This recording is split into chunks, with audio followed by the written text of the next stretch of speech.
Seeing in the Yanomamo is something approaching humanity as it existed for 500,000 years.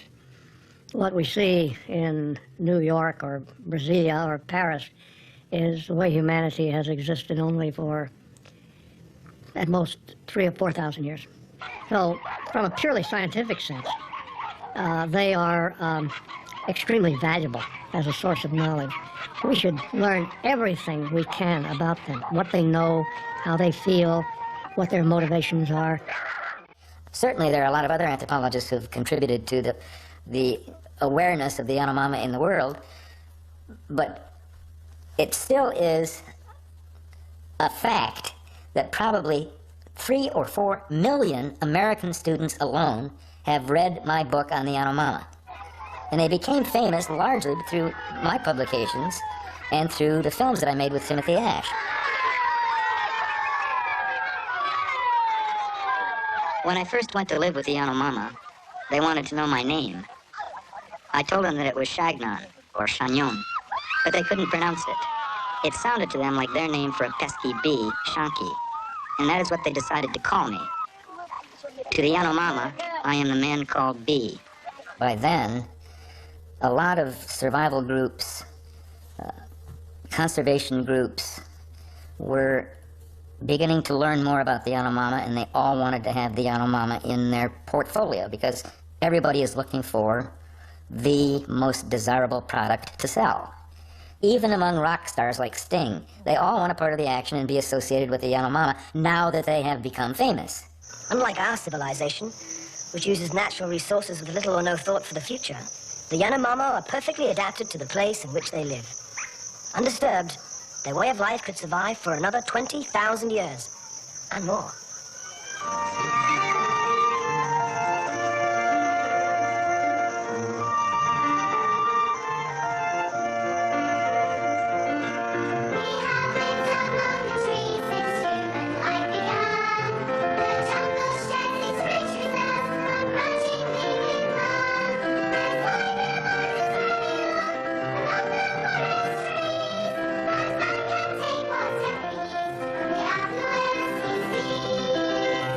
And so the Yanomama became misrepresented by these survival groups as being the most innocent, flawless, altruistic, noble savages in the world.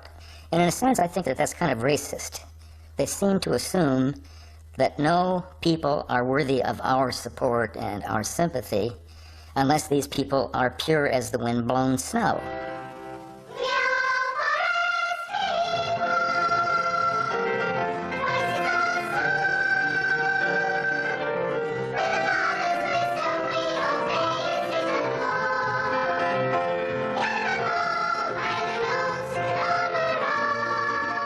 Most of the books written about tribal peoples in anthropology would emphasize, sometimes even in the title of the book, how peaceful, lovable, gentle, noble, innocent these people were.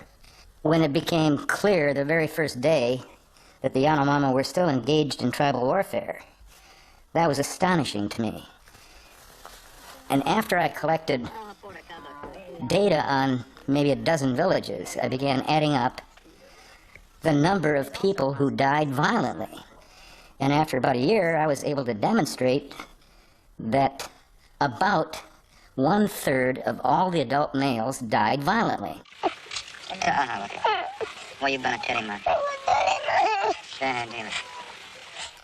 Now that's a very high fraction of the adult male population. Furthermore, I also then discovered that approximately 40% of all men aged 25 and older participated in the killing of at least one other person. So when 40% of the population has committed a homicide, you're not talking about a peaceful tribe. The Yanomama have evolved a complex system of controlled violence within which they can legitimately express their ferocity. These men are emotionally wrought because the headman of their village was killed by raiders. Intoxicated on drugs, they are compelled by the headmen to fight with each other. This will allow them to discharge their frustration at the death of a dear kinsman. they leave on a raid to kill their enemies the following day. When I published my first book, shortly after I completed my first year of field research, I subtitled it The Fierce People. The title was Yanomama: The Fierce People. So because the Yanomama themselves regarded themselves as fierce and valiant, I used that as the subtitle, at least during the first 3 editions of my book, which has now gone through 5 editions. I read Shagnon's book in the 60s, child of the 60s, if you will, in which I thought, wow, isn't this exciting? Look at the way he outwitted them. It's like Indiana Jones of today. And I thought, wow, this will really excite them. In those days, we had to do films rather than all this newer technology. And so I was rewinding the film after it was over, and a student came up to me. I said, wasn't that a fantastic movie? And he said, no. And I said, what was wrong with it? He said, you taught us to really appreciate others in their own context and appreciate them. These people came out looking like disgusting savages. Dedahill offered to kill by sorcery any enemy Lele-Bala chose to specify. Lele-Bala asked him to send Hekuda to destroy the souls of children in the distant village of Mahi-Kodoteri. I thought about it. I acknowledged it was the one with the green slime coming down their noses, and I never used it again. Well, early in my work among the Yanomama, I discovered, A, they were very warlike. Warfare was a very prominent fact of life. And B, they didn't seem to be suffering from a shortage of any kind of resource. So my initial publications avoided the question of what they were fighting about. But I did imply that most arguments and conflicts began in arguments over women, infidelity, and sex. You don't have to be an anthropologist to discover something so obvious. You just have to know the language.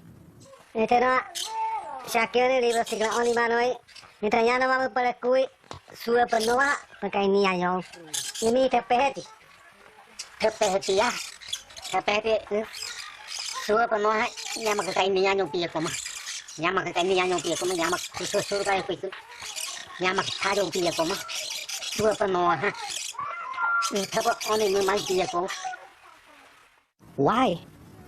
Because you kill the firstborn girl because you want a male in your family. And if they kill the firstborn child being a woman, or you give them a bad treatment and she dies, then you have more male and less female. Bueno, guerra siempre se comienza por la mujer. O sea que la mujer, esta comunidad puede ir en otra comunidad, el muchacho. Ese muchacho trae mujer. Entonces, como otra comunidad no le gusta que esté mujer aquí, entonces viene a atacar. Si esta comunidad no quiere entregarse, entonces ahí fue que forma la guerra. The advocates of the materialist, determinist, resource shortage arguments considered that rather innocuous statement or argument as a challenge. Marvin Harris in particular, the symbolic spokesperson for the theory of strategic resources being the cause of all war, took offense, and they began suggesting that I had missed something, that there's some strategic resource that the Yanomama are fighting about. And they eventually settled on red protein, high-quality game. And so Professor Harris challenged me by saying, if you can show that they get the equivalent of 1 Big Mac per day, I'll eat my hat. Harris made a challenge, and Shagnon happened to have someone who could, he could have as one of his field workers to respond. My research that I chose to do was study protein capture among the Yanomami, which dealt with all of the aspects of their protein consumption, because it was believed, Harris suggested that in the end, this is the basis of their aggression and warfare. So to sum up, my involvement in this was, yes, I showed that protein is not something to be just brushed aside. It can result in fighting, killing, village visioning, but I could not say that they were fighting over territories, that there was encroachment of hunting territories. This is probably where Shagnon believes that I had proved Harris wrong. Well, Harris didn't seem to think I proved him wrong. Because he was thrilled with my dissertation, and my dissertation was honest, by the way. And maybe I don't want to say anything more about honesty right now. They not only ate the equivalent of one Big Mac, but quite a bit more than that as well.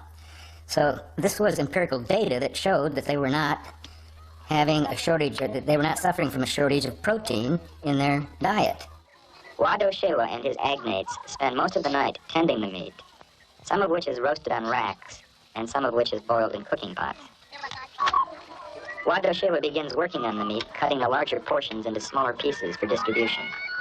If you look at tribal societies all over the world, the best correlation, one could argue this, is that the more protein you get, the more warlike you are, not the opposite, which is what Harris predicted. But the interesting part is suddenly Hames had all this protein data.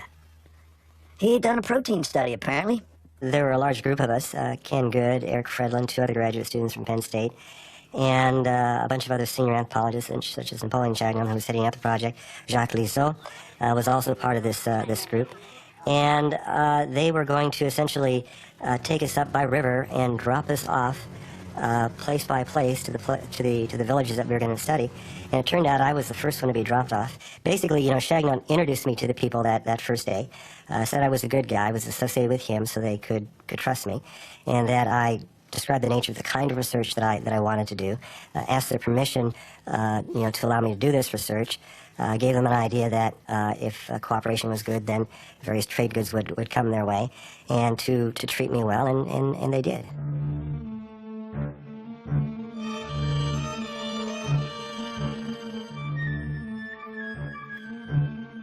And they published an article together in Science magazine based on that work at that village.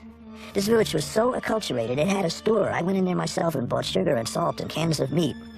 It was unbelievable. And they didn't mention that they had a name for the village.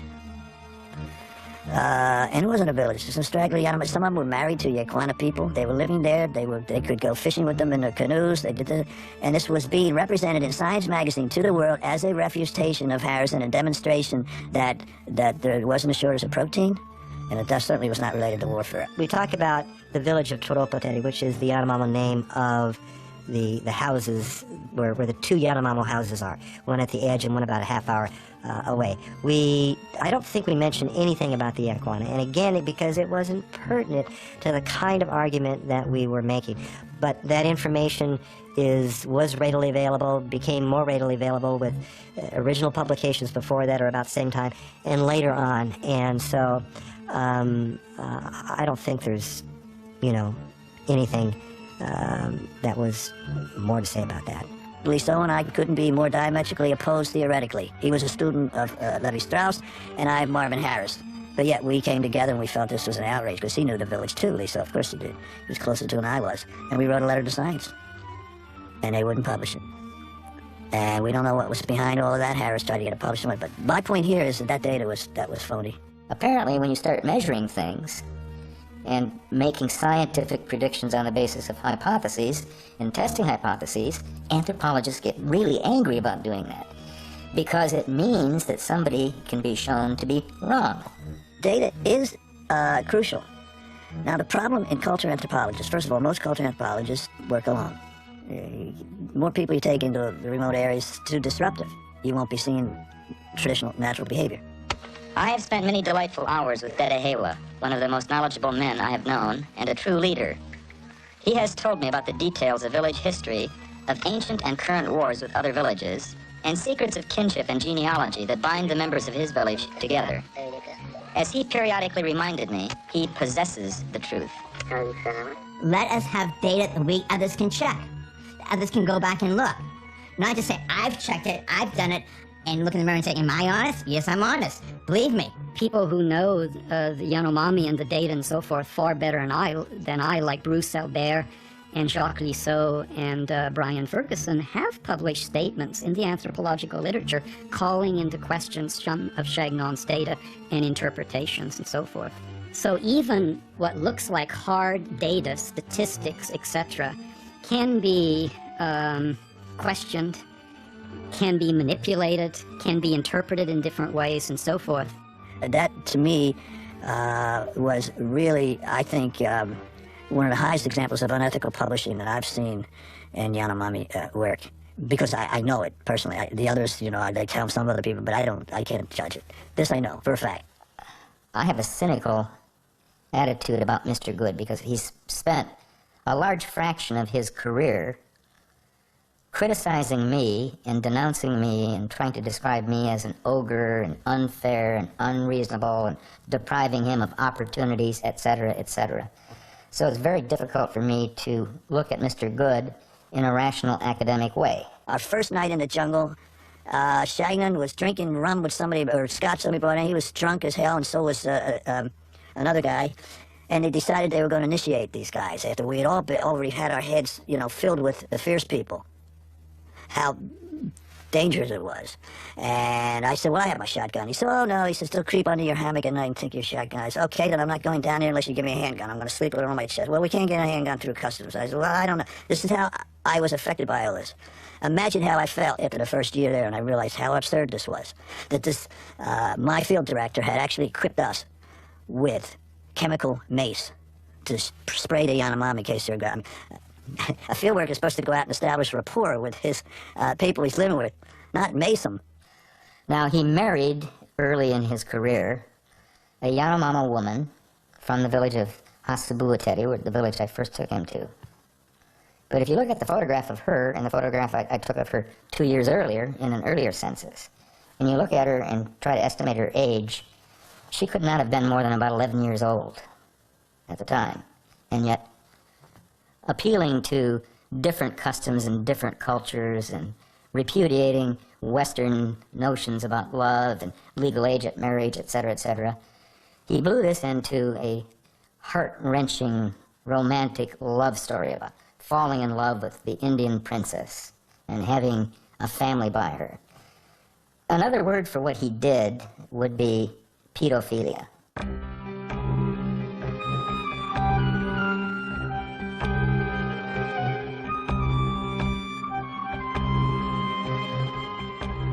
What do you expect Shagnon and his people to say?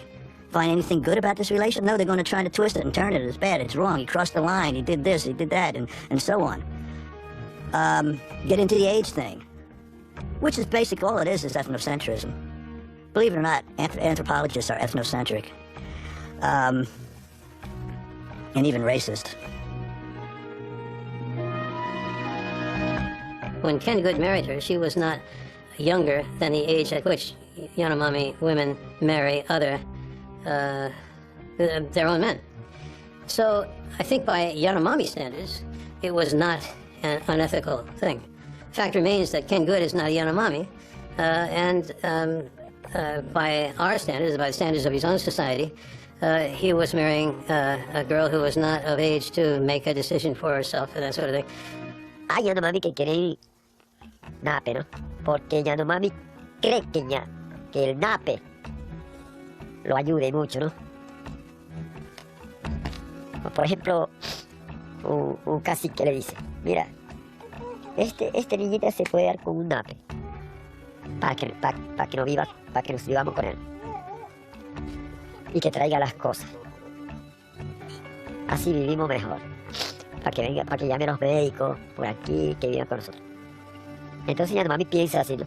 Should somebody have a love affair with somebody in the field? No. Would I do it? Hasn't happened yet. I don't think it's going to happen. I'm 66. I don't expect this to happen, you know. No sweet young thing like Urema is going to come and have an affair with me, okay? However, having done it, I think that Kenneth is to be admired for admitting it and for talking about as he does. Is it proper? Is it professional?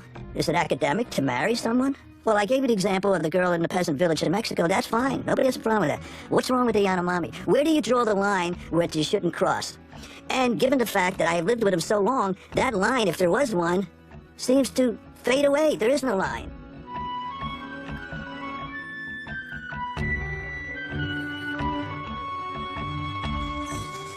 He not only divorced his first wife, his second girlfriend committed suicide.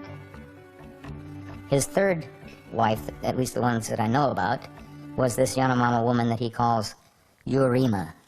And that's not her real name. I don't know if he even knows her real name. Here you have a guy painting this as the most brutal, fighting, fierce people, and then you have an American anthropologist, an ex-student, marrying one of them. That doesn't fit the image. It doesn't do well, so obviously he's against that. Not every anthropologist can be expected to stay 12 years down there among the group. They have lives, they want to live their culture. But nevertheless, you cannot discard the fact that when you get to know a people well, that the similarities far outweigh the differences. But at first contact, you see it just the opposite. Well, Shagnon says it, and I don't know if I felt it. That when he first went there, he thought, about turning around and getting out. There's no way he's going to could stay among these people. Of course, what happened to me ultimately was I didn't want to leave. I came here out of default. I didn't want to leave the animal. I had to stay there.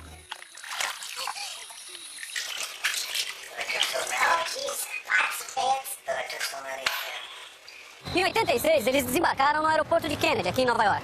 Arima nunca tinha pisado um chão que não fosse de terra batida. Nunca tinha visto um carro, um prédio, um poste de luz, um telefone. Ela, que veio de uma tribo de 200 pessoas, perguntou ao marido: a sua tribo é maior que a minha? But look, my book was out in 9 languages. It's been sold very well in a number of countries. 3 Hollywood screenplays have been written on it. National Geographic did a documentary. Okay, I was in People magazine 3 times. Let's not chalk that up as academic credits.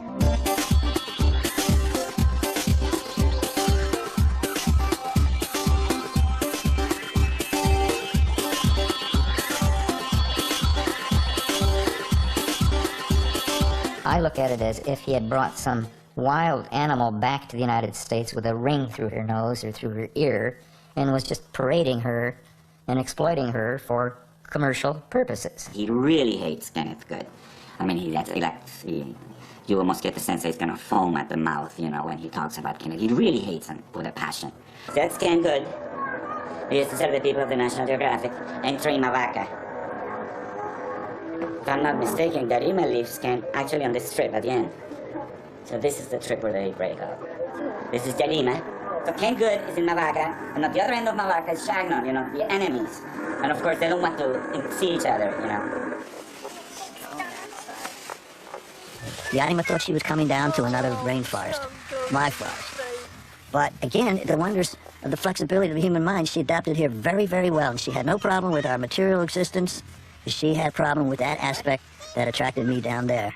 And that was that feeling of interpersonal relationship, that community. And said, she used to say, they live in a box.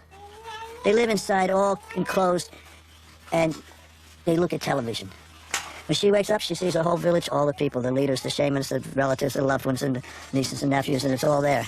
And there's her life right before her. We wake up, and she thought it was the saddest, most depressing thing that a man and his wife would go take their children and live enclosed all alone.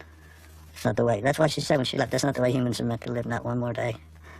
And I understood her, but I kind of got, caught up in things here with the kids and the job and all that.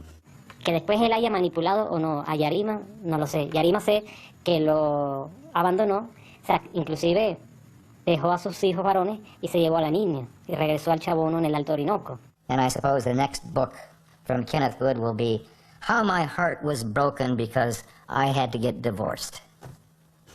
It seems like the people who study Yanomami get a little strange. I don't know. But having said that, there's no question that a couple of the individuals involved here are rather unique. And of course, the extreme of all of that is Shagnon. Anthropology from the very beginning has had a hostile attitude toward any theory of biology that might purport to explain culture or cultural behavior. So the view of people in anthropology is that A, they have no significant biological dimensions, and that B, they're pretty much nice critters. However, as anthropology became more and more scientific, it became clear that this battle was not going to be easily won. The social behavior of organisms of any sort is shaped by evolution, by natural selection, in order to reproduce the genes of the organisms involved. The idea would be that in any population of animals, natural selection will favor behaviors that cause the individual to get their genes into future generations. What Shagnon and I did, and some others at about that time in the mid-70s, is say this works for other organisms, that'll work for people. People are animals too. Let's look at human behavior and see if it doesn't work. I then began investigating the possible correlation between reproductive success and warfare. It immediately popped out of my data that killers had more success at acquiring mates, at acquiring wives. They had approximately 2.5 times more wives than men who had not killed. Then when I began looking at the number of children that these men respectively had, an astonishing conclusion came right out of the data. That not only do they have more wives, but they have about 3 times more children.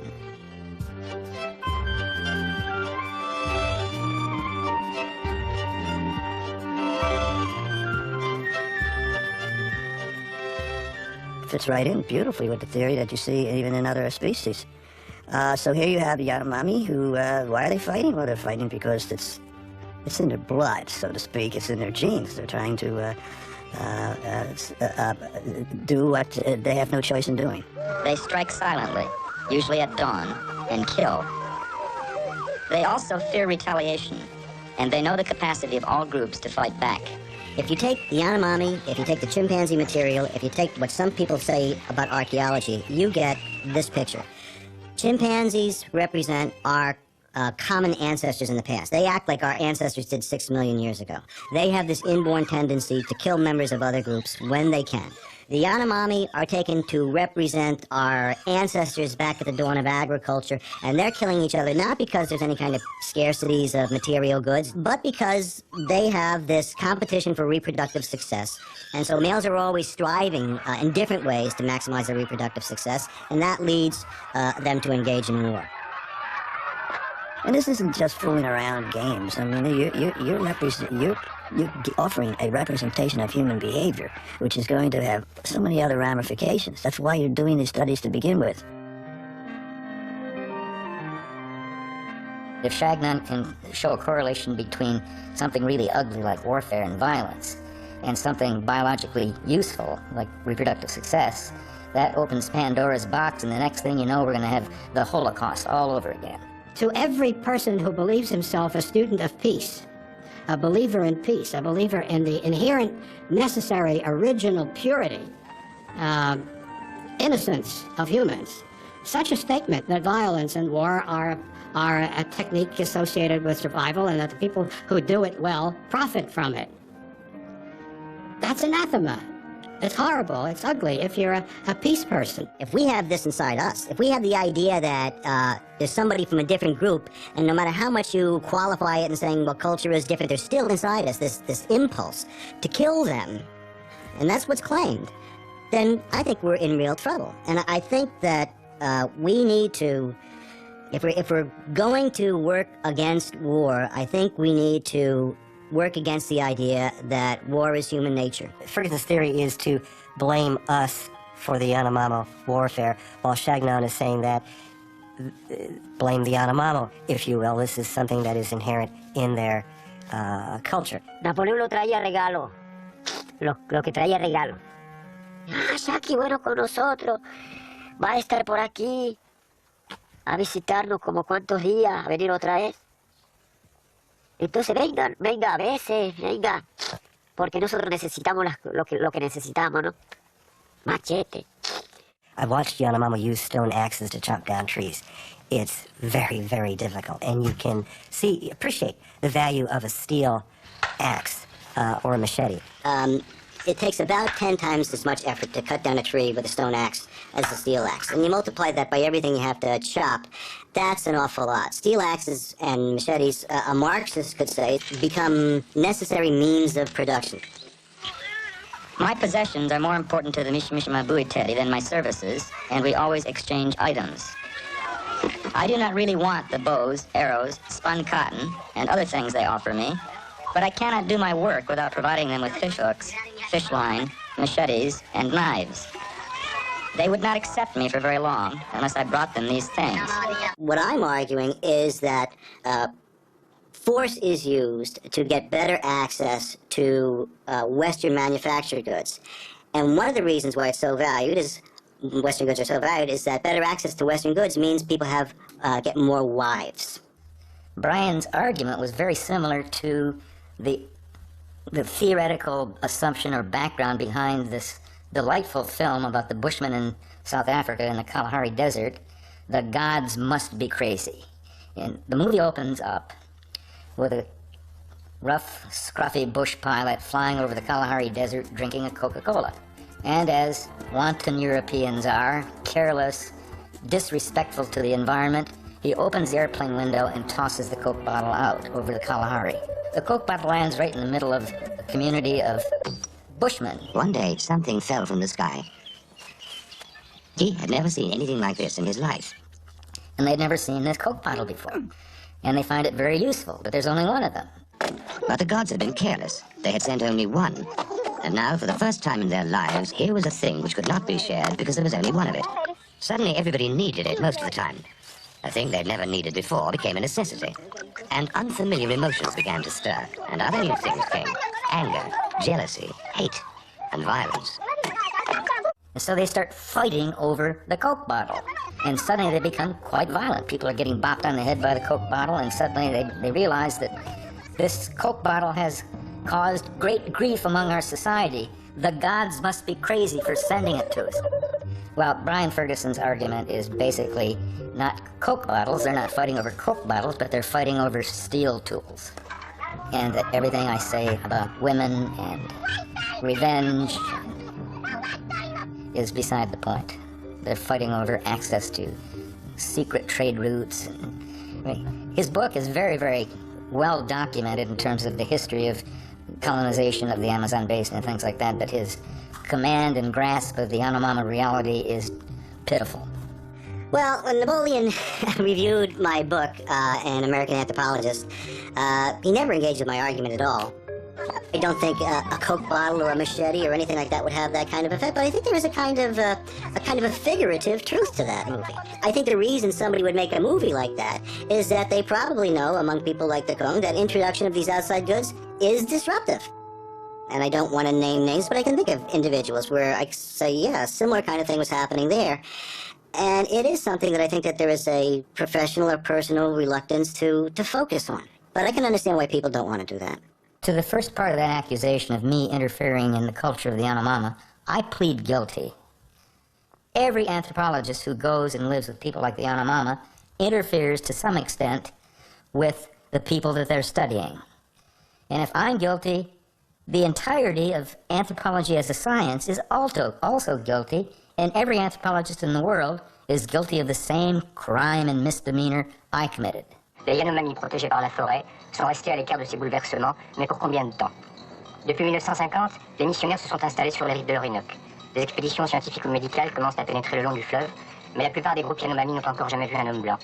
On peut encore étudier leur culture et peut-être empêcher que sa rencontre inéluctable avec la culture occidentale soit aussi destructrice qu'elle le fut pour d'autres. Dans cette région du Venezuela, la carte est encore vierge. C'est là que nous avons rencontré Jacques Lizo, ethnologue français, au terme d'un séjour de 2 ans chez les Yanomami. The warfare, the intellectual warfare between the Marxists and the sociobiologists, between left and right, manifests as a very intense competition to gather data and to claim the Yanomami as a pristine tribal group for completely opposing perspectives on human culture and evolution. And Levi-Strauss really can't allow Saigon to get an exclusive monopoly of this, the largest intact remote tribal group in the world. C'est un pays extrêmement dur, c'est d'ailleurs pour cette raison qu'il est resté coupé du monde jusqu'à 15 ou 20 ans, puisqu'il s'agit d'une population très récemment découverte, la plus importante d'ailleurs de celles qui subsistent encore dans toute l'Amérique du Sud, et qui vraisemblablement n'est pas revenue à subsister qu'à cause de cette extraordinaire dureté, non seulement vis-à-vis de l'étranger, de l'ethnologue qui venait pour la première fois leur rendre visite, mais vis-à-vis d'eux-mêmes. D'abord, il y a la condition première qu'un ethnologue doit vivre dans l'habitation même de la population qu'il étudie. Je veux dire, dans le cadre même et dans la résidence même de la population qu'il étudie. Ça, c'est la condition première. Et cette condition, ça suppose qu'il soit accepté et il soit respecté par les gens avec lesquels il vit. As I understand it, Liso was a linguist and he was a Middle Eastern scholar. He was not in any way connected with Yanomami linguistics or South America. And it was Levi-Strauss himself who specifically intervened to get him to switch to study the Yanomami and to accompany the 1968 expedition. So Levi-Strauss already has, in my view, enormous responsibility for everything that happens with Liso. Pensez-vous de ça? Cette façon nécessaire de troubler le milieu? C'est inévitable. C'est inévitable et je pense que c'est une façon de le troubler qui est tout de même vénielle en comparaison des bouleversements et des destructions que l'expansion de la colonisation intérieure, celui de la civilisation industrielle, la construction de routes, le passage d'avions cause. Et l'ethnologue ne peut pas se sentir coupable de contribuer pour si peu à un mouvement que s'il le pouvait, certainement, il souhaiterait suspendre ou en tout cas modérer. Well, he was sent there by Claude Lévi-Strauss to study myths, which is what Lévi-Strauss does, or did. In the end, got working on language, and actually started working with developing local schools in the villages and writing a dictionary. Petit vocabulaire Yanomami. Mon enfant. Eheluya. Donne-moi cet enfant. Eheluya Arahio. Un jeune. Fille. Le hamac. Ngake. Au début, moi je suis plutôt pudibonde. Je suis un peu, bon, ça c'est mon cas, mais j'avoue que j'étais extrêmement étonnée par les traductions qu'il y a dans le texte de Lizo concernant un certain nombre de concepts, comme frotter. Alors frotter, beaucoup de mots, c'était frotter le pénis. Alors, frotter le sexe. Et alors, au début, je me disais, mais quelle connaissance il a des Yanomami pour arriver à capter ces mots-là. Parce que moi qui avais travaillé chez les Panarés, pour obtenir déjà le terme masturbation, pour moi c'était, je n'arrivais pas à expliquer. Je veux dire, j'étais extrêmement timide dans ma recherche de certains mots que le dictionnaire. Ah, bon, la sexualité, ça fait partie de la vie, donc il faut qu'elle soit dans le dictionnaire aussi. Eh bien, bon, je me suis dit, puisqu'ils sont dans le dictionnaire de Lizo, je vais les vérifier.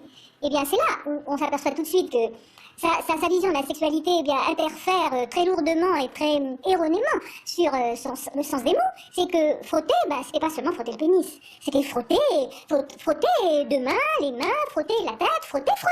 C'était frotter en général. Entre las fotografías que tengo de esos viajes, hay una muy curiosa, que es que los Yanomami, en uno de los pueblos, hacían pequeñas figuras de cera, en las cuales mostraban, la figura de cera mostraba cierta prolongación.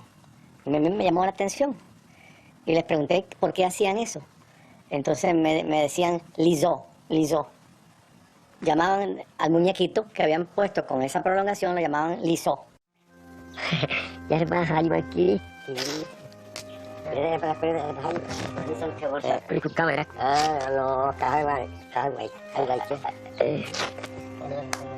No. ¿Sabe cómo son otros naperos? Pero yo puedo... Tengo pena de decir. Lizo, los jóvenes de allá de arriba, a Lizo le hacía... Bueno, si explico, camay.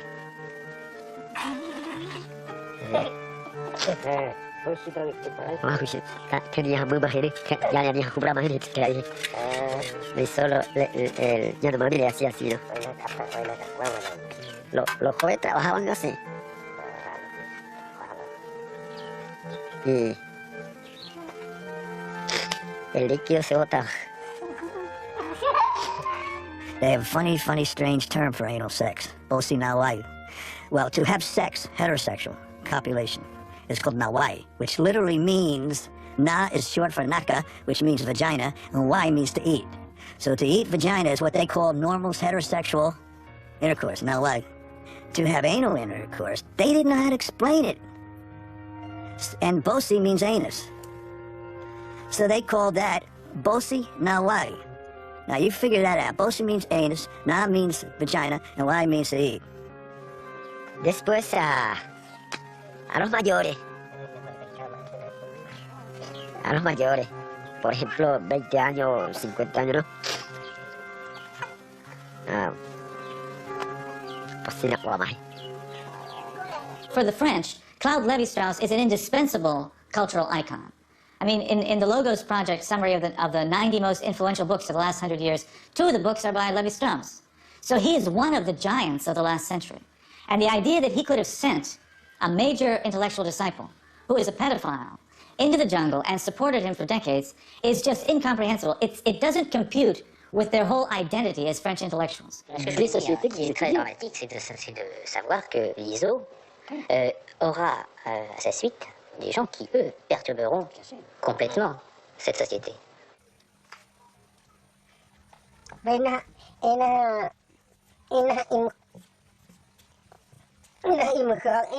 tabu imukha tamabon ina yanuam imukha tamabon. Ina moshikwa amain. Ni tabu shami tagdiam. Hai ote teha plato pemahayar rumah ko peta pohon hi pagwei. Ya puya kun mi tha pe ya kisah tuan ya kai holma. Plato ya pemahayar rumah plato pemahayar aku ne. Ntar hawong apo ma pe wani kinian thagwei ya tag mai ha. Ya im kmos pralio ma. Ya im kmos pralune interior ka koro kretitia ka ku ka pralema. Hai ta pa ko tamong sorry aku ma. Ni ote ko no ni pe mo si para hupamong si to brai par ko pari kami ha. Ni te wari mai pralene thak para ko ale itakui. Ni ena awani kuwa ma ya ihilu te heri ya nyamuano preo ma. Lisan ihilu per imkreshami thama noi wedina e vai kuma wedika mumor kulena nama ela. Nama ela or kulena ha devia or kulena ku enha pashino kapo ma. 10 años, 11 años para abajo. Lisa weti pe ko wati ja hio pa matro he. Pehete he wari imkreshami na thare. Weti pe ko wati ja hio pa. Grabador patrimonio para yo show. Ya kuma apu hito para Roma. Mong para pa ma ja. Samola pehete. Tekatana takusana. Ya pu maku wai kyota. He moria hupa wai kema ya pu makuta. Me ha escopeta pa ma ponete a. He ai. Ena pa ma pone pa ko. A vinya homa. Ho ya kuma. Ho pa ma kenia hu ya kuma. Makue. Kamane pe wai pos kana jai wai otama. Motora ni hipana 25. Motora un hano wajema. Jagriso hizo mucha sexual entre los muchachos. Ya todos, casi 9 comunidades que están acá, saben todo eso. No ellos solo. Es verdad, todo el mundo sabe. Aquí no se puede decir que no. Todos nosotros sabemos. Ocamo, Mavaca, Platanal, Cheruana, Arimabe, Caroji, todos sabemos. Yo también yo sé, aunque yo soy mayor. You know, anthropologists are humans, and sometimes humans do horrible things that are very, very shameful, very embarrassing, very shocking. I was annoyed at some point because they were lumping me in with this sexual behavior with Yanomami. You know, like there was Liso with the little boys and there was Ken Good with the little girls. ¿Cómo es posible que le hayan permitido la venida acá? Hay varios libros ya escritos que denuncian esa actitud de Liso. There were major disincentives to take on Liso because he had the full backing of Evic, he had the full backing of the French embassy, he had the full backing of l'École des Hautes Études at the University of Paris. So he had a lot of power, he had a lot of money, and he had Claude Lévi-Strauss's support. So what are you going to do? You're going to take on a major disciple of the world's most famous cultural anthropologist? If you're just a missionary who's getting by on, $100 a month, or you're a Yanomami, how can you possibly take him on? Chagnon, however, went further than simply being a passive witness to Liso's sexual predations. He actually signed a letter supporting Liso's continued presence in Yanomami territory when the Silesians did try to expel him in the mid-70s. So I think that Chagnon has a very special responsibility for Liso's continued sexual atrocities in Yanomami lands. I think you have to ask Chagnon, why didn't he report it to the Venezuelan government? You have to ask that to others who were in that particular area. You have to ask that of the Silesians, who were there on a daily basis for years and years. If they actually knew that was going on, what did they do about it? Durante muchos años, Liso, por ejemplo, algunas bases antropológicas, Liso nos ayudó a los misioneros a entender. Él venía y nos daba clases de antropología a todos los misioneros, clases de lingüística, luchó por la salud, luchó por la educación. Pienso que Liso no explotó a los Yanomami, sino que él más bien colaboró con nosotros también en la parte educativa. Entonces, la vida personal de cada quien, allá él, ¿verdad? Aunque los salesianos veían y lo saben muy bien, y no lo hicieron denuncia. Personne n'a jamais rien fait, ni académique, ni au niveau de la diplomatie ici, ni le ministère de l'Éducation. Ils ont été le seul personnage qui avait un visa ad vitam aeternam chez les Yanomami. Il entrait et sortait comme il voulait. Il rentrait, sortait, il allait directement de la Carlotte à l'aéroport de Caracas, recto, à Plananal. Personne ne contrôlait. Alors, et ça a été dit, comme je vous dis, dans les journaux, officiellement, par un gouverneur d'État. Donc, quel est le secret? Il n'y avait aucun secret là-dessus. Lizo found the perfect place, you know.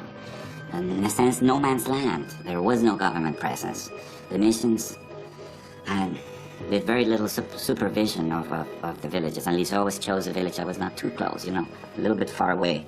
In a sense, he created his own territory. Et alors je peux être très cher les Yanomami pour qu'ils acceptent de dire les noms des gens, de leurs parents, et les noms des morts, qui sont encore plus interdits que les autres. Alors, moi-même et l'ethnologue Chagnon qui m'a précédé, avons introduit ce changement, c'est que maintenant, dans les groupes où nous avons vécu le plus longtemps, les Yanomami acceptent qu'on prononce leur nom, et même entre eux, prononcent leur nom. C'est un changement que nous-mêmes avons apporté. C'est un exemple. On pourra en trouver d'autres. Yeah, he introduced prostitution. There's no... I'm not sure he introduced it per se. I mean, I know that other people had sex with the Yanomami women in exchange for food, but he made it systematic. He made it a way of life in certain villages. Of course, Lizo himself creates a whole ethnography around sexuality, which becomes almost as popular in the French sphere of culture as Chagnon's image of ferocity does in the American sphere of culture. And according to Lizo, the Yanomami are these extraordinarily adept sexual practitioners who have all kinds of improvisations and masturbatory practices, and homosexuality is accepted in common, child sex, and so on and so forth is all normal part of their culture, according to Lizo. It's a power relationship. So, Lizo's gay, he likes kids. Well, he has a lot of things to trade, you know? Lots of things. I mean, lots of things he had. Lizo would travel in 2 airplanes. One was just full of goods. I mean, hammocks, not like 3 or 4 hammocks, it was just dozens of hammocks. Food, I mean, incredible amounts of stuff. And of course, what did he have? A little town of boys. Psychologiquement, il est judicieux de montrer les cadeaux sous prétexte de préparer la distribution. Les Indiens n'en seront que plus motivés pour les tâches que nous avons à leur demander.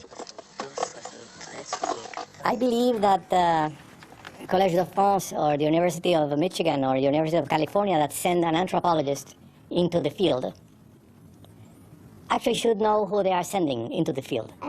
Je dirais que les anthropologues, aussi bien Chagnon que Lizo, ne sont pas totalement responsables parce qu'on les a encensés, on les a divinisés, héroïsés, sanctifiés. Alors on a fait tellement livres, films, les fondations multiples ont donné des millions pour eux.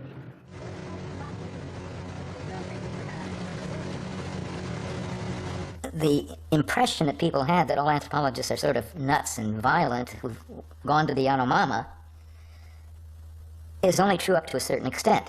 All the rest of them are nuts and violent except, of course, me. But it is true that I have never initiated a harsh, critical assessment of the work of any other anthropologist who's worked among the Yanomama. I have ignored an enormous number of criticisms of my work, some of which have been very, very personal, and I've not bothered to respond to these kinds of things. What in the hell is an anthropologist doing working for the Atomic Energy Commission? I want that explained. We passed resolutions against secret research back in the 60s. How much of that research is open to the public? That whole, not just Chagnon's part, but the whole thing that Neil is doing and everybody else. Yeah, the fundamental underlying research purpose of the Yanomami project has never been in doubt. It was funded by the Atomic Energy Commission, and it fell into a much more all-embracing scheme to establish guidelines for the effects of levels of exposure to radiation, in the worst case, of course, by atomic explosions of atomic weapons, such as had happened in Hiroshima and Nagasaki.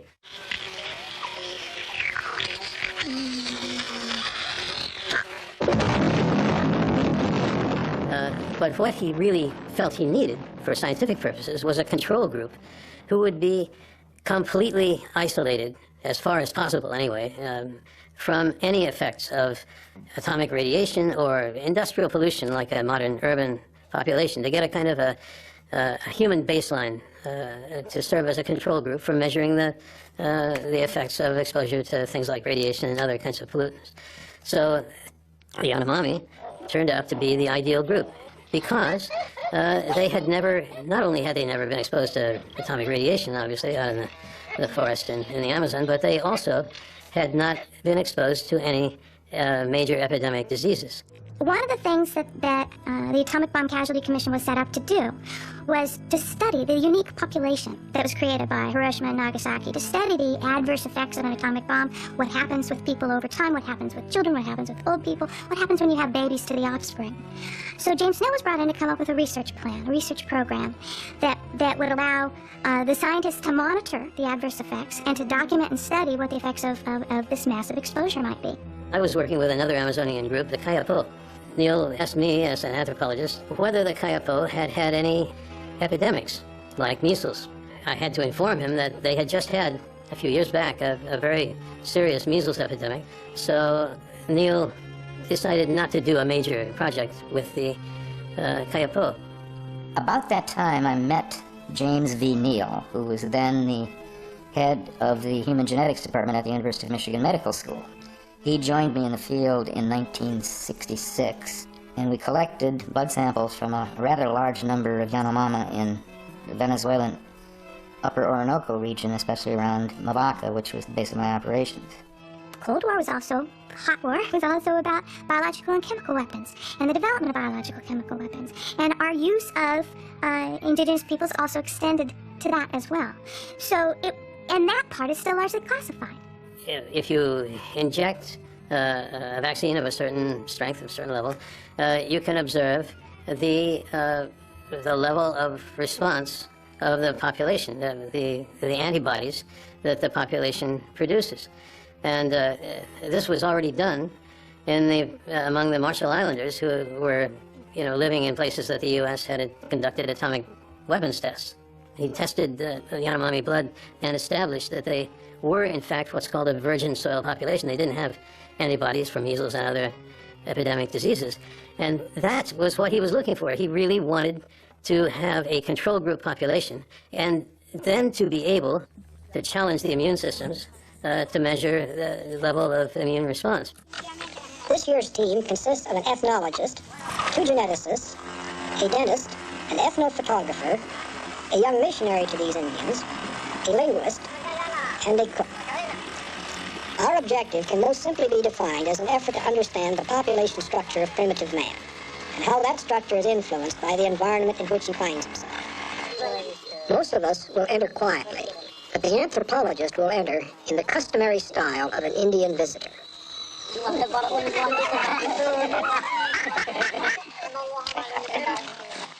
En nuestra expedición del año 68, con el grupo de la Universidad de Michigan y el Instituto Venezolano de Investigaciones Científicas, IBI, Napoleón jugó el papel más importante de la expedición.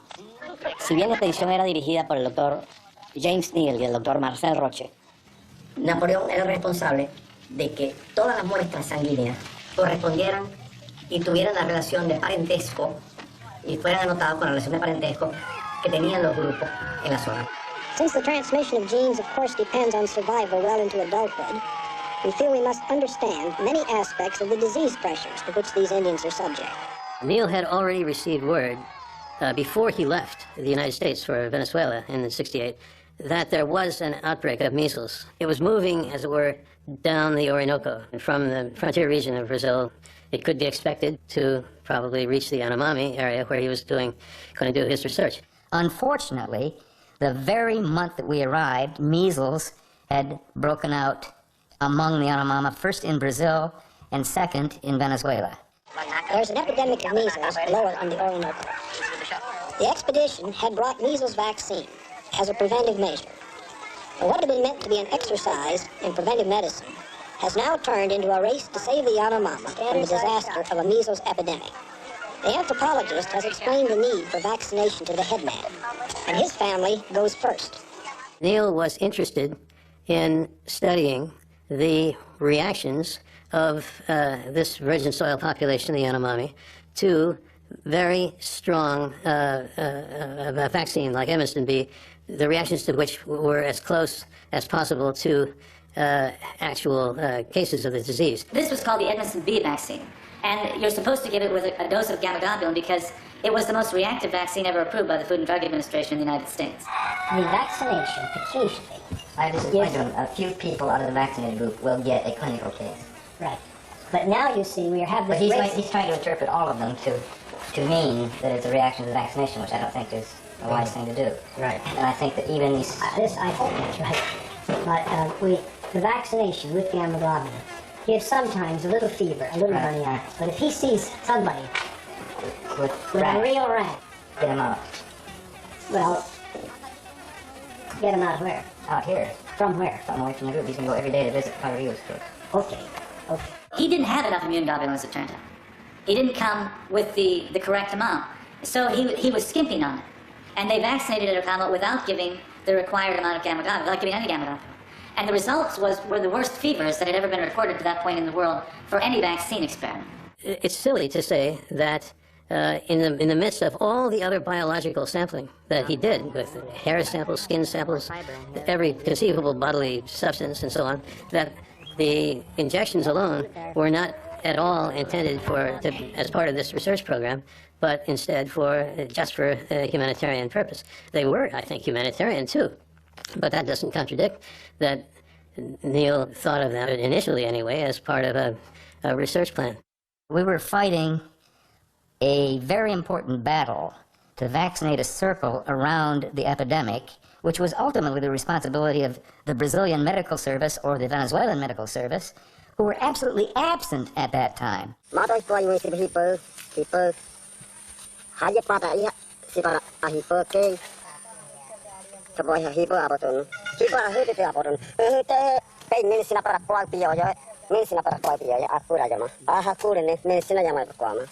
He got clobbered with gamma globulin is given with the measles vaccine to reduce the reactions. This village was fortunate. It was vaccinated in time. In a multidisciplinary study, they make a specific claim and they apply it to their expedition as a general rule. This village was fortunate. It was vaccinated in time. We have inoculated the Paranoa teddy. As far as our inoculations went, we'll have to try to isolate them as best we can. Meanwhile, we've gone ahead and vaccinated all of the rest of the Paranoa teddy that we had vaccine for. Now, I'm going to pass the microphone over to Dr. Neal. And we know now, and it's been confirmed by the American Anthropological Association's El Dorado Task Force, that in fact, lots of people died at Paranoa teddy where they made that film and where they made that false claim. It is possible that they will be bringing gamma globulin, which will in part take the edge off of measles, but what is also needed is a good supply of antibiotics in order to treat the secondary infections that so often go with measles. Over to you. The claims against James V. Neal of putting his research priorities for scientific reasons ahead of humanistic causes is absolutely, totally false. The first thing that we did every time I was with this particular group of medical scientists was to call all the people together and attend first and foremost to the sicknesses that were occurring in that village, no matter what they were. What we know now is that Neal was aware that he was exposing the Paranoa teddy to guides who were already infected with measles. Initially, he decided not to take them. He said, in a surge of conscience. It's almost very disturbing why he would consider describing this common decency and legal requirement and medical ethics to be a surge of conscience rather than his constant preoccupation. But he leaves behind the infected guides when he leaves Mavaca on February 18th, and he goes upriver to try to find the Paranoa teddy for the filming and blood taking and genetic CDC studies that he's doing. Unfortunately, they can't find Paranoa teddy. Chagnon can't find it, he doesn't know where it is. So Neal writes in his notes that he decides to send Nat back to get 2 of the exposed Paranoa teddy guides because he says measles will be at this village anyway. Although there's in fact no reason at all to think that measles could be at this village unless it's brought by the expedition.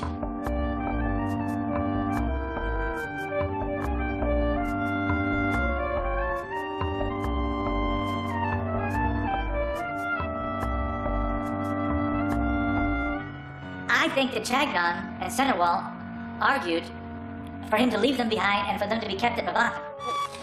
Ledochia teddies have been exposed to measles already. They've come up here and have exposed them to measles. And I'm afraid that if I bring them into Paranoa teddy with us, they're going to expose the whole group to measles. Chagnon is heard saying this on the tapes, tried to keep them at Mavaca. But the problem is that Neil decides that he needs two of the Matanotori guides to find the village. He himself, amazingly enough, had already gotten very sick in Caracas. He said that he had a beastly upper respiratory infection. And Neil himself had documented that these kind of infections could kill lots of people at first contact. So he's going into the Yanomami territory as the director of an expedition with a beastly upper respiratory infection that gets worse over the 3 weeks that he's in the field, to the point where he's becoming prostrated sometimes. And he begins to suspect he has influenza. So what kind of a guy, what kind of a doctor, goes around to very remote villages, uncontacted villages are what he's looking for, with a case of possible influenza? And he's putting his hands down people's throats to take saliva samples. Nasal and throat swabs are placed in silica gel for transportation to a base laboratory in the United States. So you have on his expedition a unique synergy between different diseases, and they all work together. You have live measles carriers, you have terrible vaccine reactions, you have a chief doctor and head of the expedition with influenza-like symptoms, you have one guide with malaria, and you have Brewer with a bad case of dysentery, which is also proven fatal for remote villages on first contact. Here Charlie is having modest difficulties documenting an unusual pattern of wear of the central incisors. So you've got five different violent introductions of outside pathogens. At least there are probably more. Habaya matitano marmai. Te muyama ai hariri akuda mai. O mi te muyama kumakui. Wamane hiwawe. Ai pe tapi bakai to awe. Tapi bane pe tama kai tama kubarahi. Khabu akakai ha. Kusami hamene. Mi kabakai tha talama. Mi tamu wedi ke thea yamakine temue. Adesso mi fai dire cose che forse poi non gli fa piacere dopo Chagnon quando lo vede, ma lì doveva dire che era per studiare se avevano malattie che servivano per curarli dopo, i risultati, che era un po' vero. So che dopo che siamo usciti, mi pare dopo, sono rimasti anche loro, c'è arrivato un po' dei misro. Terbuka Miam Yahuma Ya Obama Ya Obama Ya Obama Ya Obama 30 Ya Obama nama anya Obama Kami iba ada ya. Ina bosya aku lalu. Kuya so ya pergi kena thai ku beli. Kami tahya biere tem kuawe. Más de 200 penomalayos, mija. Este no han hato o wedi no han. O shaki habawaro mo kuitene.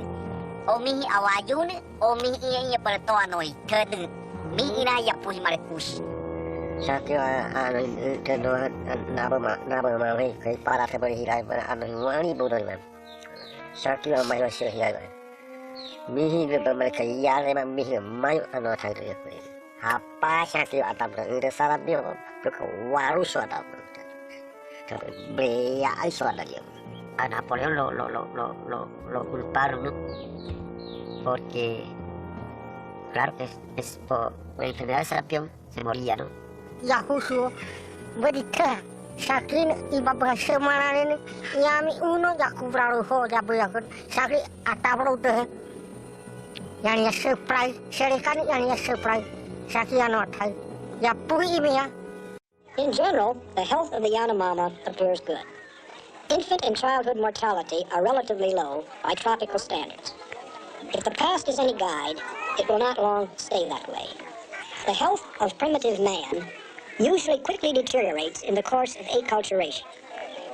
Ours is perhaps the last generation to be able to study truly primitive man. I tried to avoid writing about Napoleon Chagnon as long as possible. I was writing a book for Viking Penguin. I had a large advance. It was about the gold rush. And so my editor and Viking Penguin and myself, we didn't want to deal with Napoleon Chagnon because we knew that he was kind of like a black hole who sucked all light into himself, and you inevitably were caught up in these conflicts that he was involved in for decades. Because I had been involved with the Yanomami, I was one of the people who got sent a draft galley proofs to do a review of them for the publishers. And I and another colleague, Leslie Sponsel from the University of Hawaii, he also was sent this. So we wrote a memo to the leadership of the American Anthropological Association, what we thought was a confidential communication saying, watch out, this thing is going to really make a huge stir when it's published, and you should be getting ready. And of course, the first thing that happened is one of these people to whom we sent this confidential letter put it on the web, and it was around the world in 24 hours. I actually first heard about the letter circulating from a Malaysian student who at the time, if I recall, was in Japan on a grant as a visiting researcher, and she had picked it up on a Malaysian Aborigine Orang Asli listserv where people were discussing, and so that's then a colleague from Finland alerted me too, and then I realized this is just all over the world.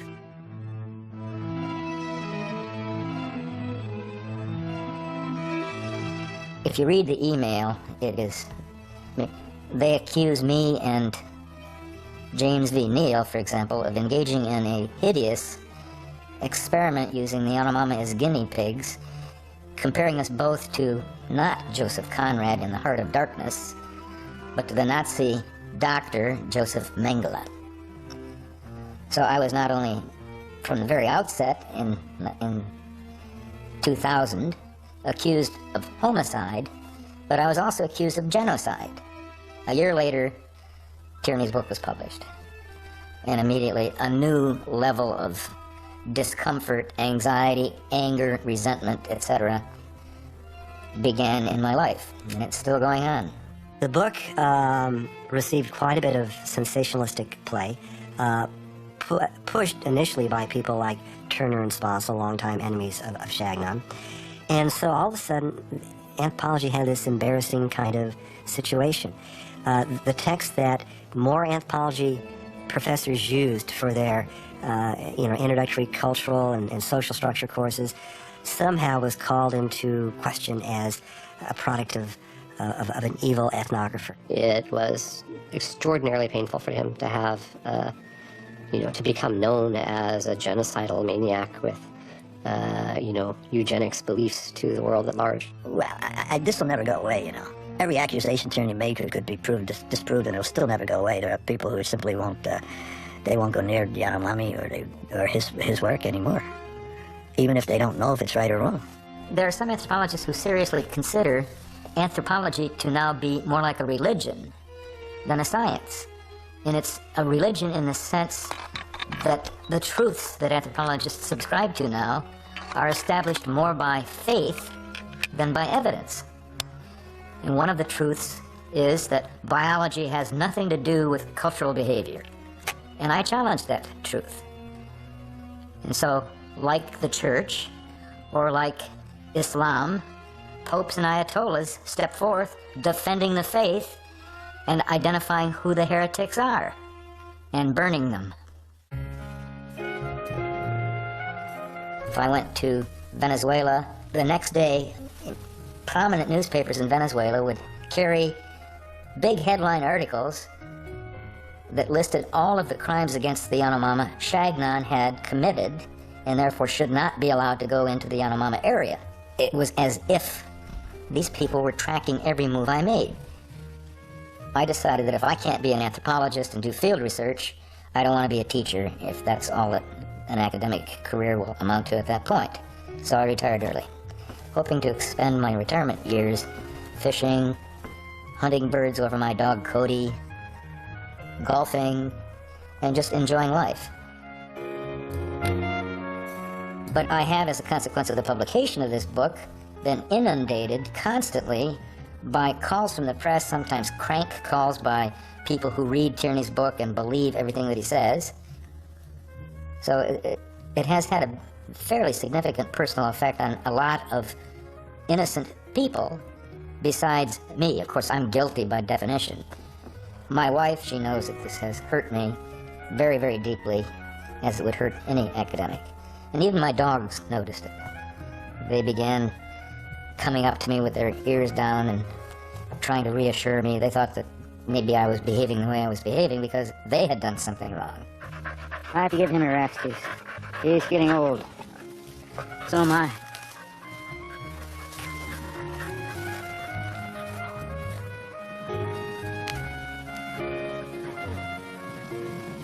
People like Terence Turner, Leslie Sponzel, some of the others, Tierney himself, don't care that they hurt somebody. I mean, I can see that. That's the way they are. They don't care. You know, he's the latter part, if not the last part, of his career. And this whole reaction to Shagnon's work and what Tierney wrote has been dramatic. It's no minor thing.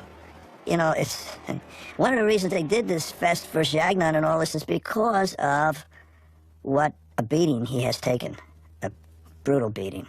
One of my former students, Mark Flynn, he will be involved in the festivities going on in my honor, and in fact, it's the organizer of them. So you guys doing a film about NAP? No, it's about science. Well, then it has to include NAP. I hope that it includes NAP. Hey, this is the man. This is the man. He's the one who paved the way for everybody.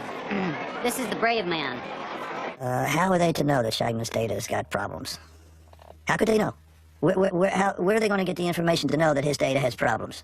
Go down into the villages and research. No, well, it's years later. Different people, different villages, different times. There's nobody can except those who have studied, so many people have studied and say, well, why is it that Chagnon is the only one that comes up with this image of the Yanomami? Why is it just him? So he's got some kind of a skill or a sense of going to where the real things are happening, and we're all out here, you know, we're not seeing it. No.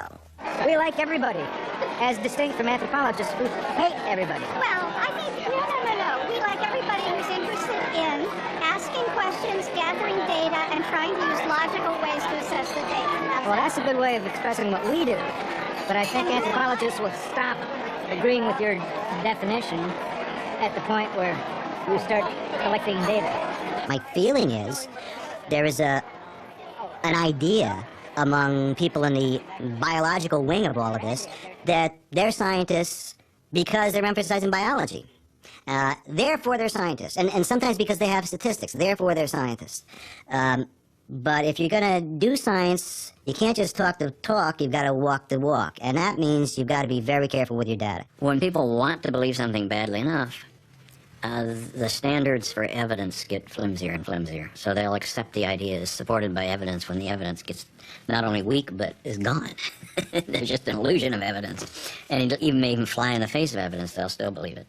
Now, the kinds of things that people want to believe are usually self-flattering. What else?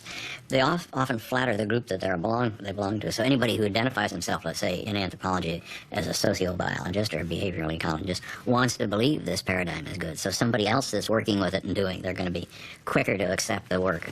The more I read his body of work, the more amazed I became, because we appreciate him for his, evolutionary, materialist, and, quantitative, hard science things. But in the but what really pisses off anthropologists is in all their different ways they have their pretensions. Knapp outdid them, so that he's a better, not only in terms of his data, being much more careful, also he's just a more subtle and engaged participant observer. And this is where I think Shagnon's been very wise, if not slick, in jumping on the sociobiology and an evolutionary psychology bandwagon. He got onto this. He knew what would fit their model. He knew what kind of data were necessary, and he got it. And so I just want to sort of say a final score. That one, I do it. I don't think that there's any way they can salvage Chagnon in the long run. I think that the contradictions in his data and the evidence of his human rights violations are so great that all that they managed to do is to bring themselves into Chagnon's sinking ship, It took physical courage for a young anthropologist to walk into a mostly unknown Yanomamo village. It took courage, in short, to be a leader in the reinstatement of biology. Knapp's scientific contributions are classic. The Yanomamos have become among the most famous pre-literate people in the world because of him. Knapp brought biology to anthropology, and he brought anthropology to biology. But it was bought at the price of the wrath of the political ideologists. Is this what has come of us? Can't we do better than that? People talking and talking and citing and citing and publishing. We need to be asking, are we answering questions? Or are we just peacocks parading about in all of our show? There's a song from the long ago. You say apricot, I say apricot. All these different things. But you know, you say this, I say that. Does each person have their own word and that's it? I say you are a genocidal murderer and you say I'm cute and that's it? No, if you've done murder, I'm sorry, there's more to it. If you want to film it, you can, but I want you to see this. It'll take a minute.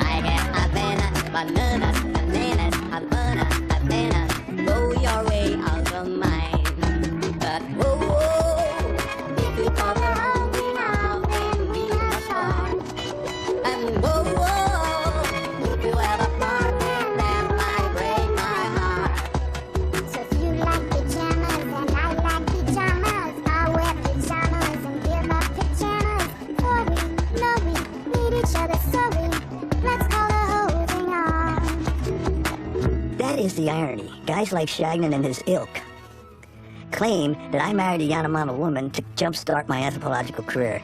They have absolutely no idea how much, with no regrets, it inhibited my anthropological work. Having a Yanomami woman in the U.S. with 3 kids who can only count to 2 and trying to have a full-time teaching job. I had no time to write and publish. I don't regret it. I'm very happy. I'll take 3 kids over 3 books any day, especially my kids. Les Indiens Yanomami vivent en pleine Amazonie, aux confins du Venezuela et du Brésil. Grâce à un homme, Jacques Lizo, qui les a rencontrés il y a 20 ans, on les connaît mieux. J'ai voulu simplement essayer d'exposer à un public comme les Français, par exemple, une autre manière de vivre.